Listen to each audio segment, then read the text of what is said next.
Hi guys, welcome back to my channel Humaira Abrar. I hopefully you will be in the best condition of Iman and health.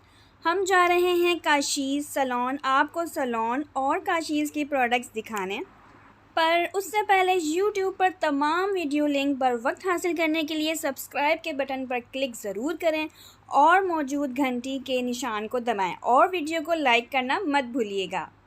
तो दोस्तों हम पहुंच गए हैं Kashi's salon. ये है सलोन के बाहर की खूबसूरत तरीन बिल्डिंग। यहाँ से आप ज्वेलरी, ड्रेसेस और काशीज़ की प्रोडक्ट्स भी बाय कर सकते हैं। मैं भी प्रोडक्ट्स लेने ही आई हूँ और साथ ही आपके साथ वीडियो शेयर कर रही हूँ कि मैं इंटर हुई और मेरा कैमरा ऑफ करवा दिया गया।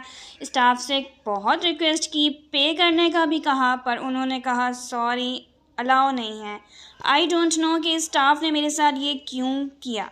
हाँ जी, फिर करना क्या था, मैंने प्रोडक्ट्स की शॉपिंग की और टूटे हुए दिल के साथ वहाँ से शॉपिंग करके चली गई। मुझे अफसोस है कि आपके साथ खूबसूरत सलोन की कोई भी वीडियो अपलोड नहीं कर सकी, पर काशीज़ की सुपर प्रोडक्ट्स की वीडियो ज़रूर अपलोड करूँगी और साथ में डेमो भी दूँगी।